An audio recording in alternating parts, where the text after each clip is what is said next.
নয় কি? আমি কখন থেকে এখানে অপেক্ষা করছি, হাত পেতে দাঁড়িয়ে রয়েছি যাতে একটা ফল আমার হাতে এসে পড়ে এবং সেটা আমি খেতে পারি। কখন থেকে অপেক্ষা করছি, কিন্তু সেটা হচ্ছেই না। এবার আপনি বলবেন যে এসব কি বলছি, এই কি অদ্ভুত কথা বলছি।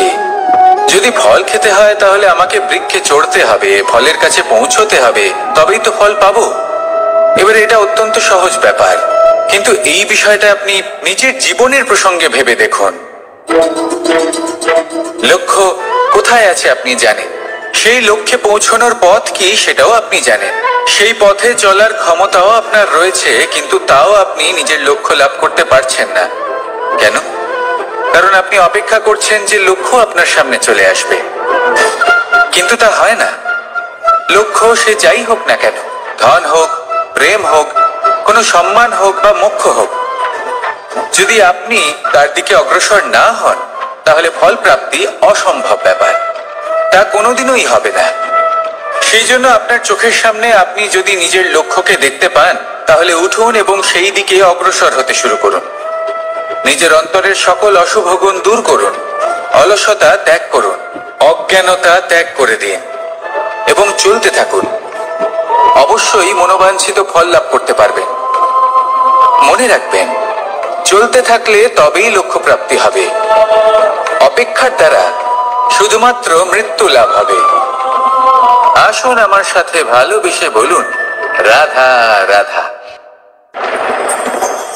আমি দ্বারকাধীশ এবং আমার সভাতে বিভিন্ন সময় বিভিন্ন ধরনের মানুষ আসেন, নিজেদের দাবি নিয়ে, নিজেদের ইচ্ছে নিয়ে। কখনো কেউ ভোজন চান, আবার কখনো কেউ ওষুধ, কখনো কেউ বস্তু চান, কেউ আবার চান বস্ত্র। কারোর জ্ঞান চাই, কারোর ধন চাই, আবার কারোর বাসস্থান। অনেক সময় আমি এই অনুরোধ, এই ইচ্ছে পূর্ণ করি না। এবার আপনি এটা ভাবতেই পারেন যে কৃষ্ণ তো তাহলে লোভী, ওর কাছে তো সবকিছুই রয়েছে, তারপরেও সে নিজের প্রজার ইচ্ছে পূর্ণ করে না, তাদের সমস্যাগুলি বুঝতে পারে না, তাদের সুখ স্বাচ্ছন্দ্য প্রদান করে না। আসল সত্য হলো এটাই যে কোনো সবল ব্যক্তি, যে কোনো গৃহস্থ ব্যক্তি যে কাজ করতে সক্ষম, তার পরিশ্রম দ্বারাই নিজের প্রয়োজনগুলি এবং ইচ্ছেগুলি পূরণ করা উচিত। এটা অত্যন্ত প্রয়োজনীয়, আর এগুলো তিনি করতে পারেন শিল্প, ব্যবসা, আচরণ অথবা জ্ঞানের ভিত্তিতে। এই পথে চলতে হবে, পরিশ্রম করতে হবে, তবেই সে কিছু অর্জন করতে পারবে। এবার এমন কোন ব্যক্তি যার এই সব কিছুতে কোনো রুচি নেই, যে কিছুই করতে চায় না, সে কিছুই অর্জন করতে পারবে না। এবার এরকম কোনো ব্যক্তিকে যদি আমি কোনো বস্তু প্রদান করি তাহলে কি হবে? সে পরাধীন হয়ে যাবে, আর সেটা উচিত হবে না। তাহলে কি করা উচিত? তাকে পথ দেখানো, তাকে বোঝাতে হবে যে কোন পথে চলে তুমি নিজের লক্ষ্য প্রাপ্ত করতে পারবে। শিল্প, জ্ঞান, আচরণ এবং ব্যবসা, এই পথে কিভাবে চলে সেটা শেখাতে হবে, আর আমি সেটাই করি। তার ফলে কি হয়? ব্যক্তি স্বাধীন হয়ে যায়। সংসারে সে যা চাইবে তাই প্রাপ্ত করতে পারবে, কখনো কারোর থেকে কিছু চাইবার প্রয়োজন পড়বেই না। এই কথাটা সবসময় মনে রাখবেন। যখনই দান করবেন তা ভাবনা চিন্তা করে এমন ভাবে দান করবেন যাতে সামনের ব্যক্তি স্বাধীন হতে পারে, পরাধীন নয়।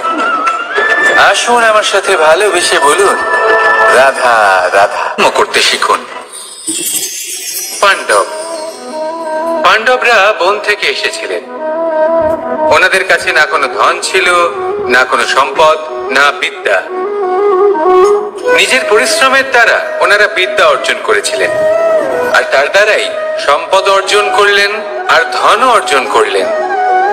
এই পাণ্ডব ছিলেন অত্যন্ত কুশল এবং শক্তিশালী। যুধিষ্ঠির নিজের পরিশ্রম দ্বারা এমন জ্ঞান অর্জন করেছিলেন যে এই সংসার ওনাকে ধর্মরাজ যুধিষ্ঠির অভিহিত করেছিল।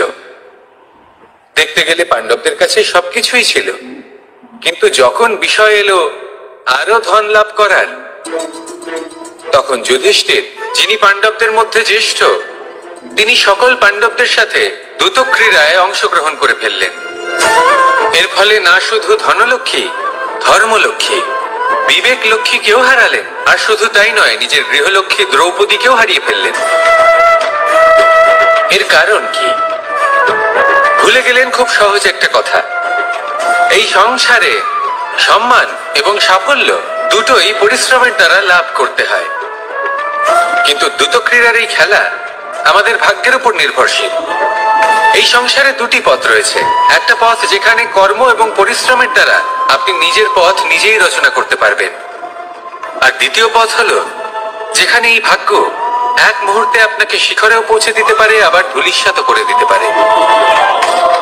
আপনি কোন পথ বাছবেন সেই চয়ন আপনারই। আসুন আর আমার সাথে ভালোবেসে বলুন, রাধা রাধা। কোনো এক সময়ের ঘটনা এটা। মা এবং বাবা হাটে গিয়েছিলেন, তখন আমি আর দাদা গিয়েছিলাম গরু চড়াতে। আমরা বাড়ি ফিরে এলাম, আর মা সেই সময় একটা কাজ করতেন, যখনই হাটে যেতেন দরজা তালা বন্ধ করে যেতেন। উনি খুব ভালো করে জানতেন যে যদি ওনার এই মাখন চোর সঠিক সময়ে পৌঁছে যায়, তাহলে এক ফোঁটাও মাখন আর অবশিষ্ট থাকবে না। এবার ঘটনা কিছুটা এরকম হলো যে মা আর বাবা মাঝে মাঝে হাটে যেতেন, তাই মাঝে মাঝেই দরজা তালা বন্ধ করতে হতো। যখন মা আর বাবা ফিরে এলেন, তখন বাবা ভুলে গিয়েছিলেন যে এই চাবির গোছা থেকে ঠিক কোন চাবিটা দরজার তালা খোলার জন্য উপযোগী।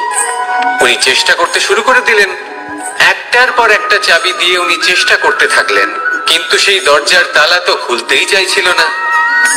ওনার মাথা থেকে ঘাম পড়তে শুরু করলো। তখন মা বললেন যে তালা ভেঙে দেওয়া যাক। মা চলে গেলেন, আর বাবা বললেন না না দাঁড়াও, আর কিছু চাবি বাকি আছে, এটা হয়তো খুলতে পারবো। মা হাতুড়ি নিয়ে চলে এলেন সেই তালা ভাঙার জন্য, আর তখনই বাবা শেষ চাবিটা প্রয়োগ করলেন, আর দরজার তালা খুলে গেল। যদি উনি চেষ্টা না করতেন তাহলে এই তালাটাও ভেঙে যেত আর চাবিটাও নষ্ট হয়ে যেত, ঠিক কিনা?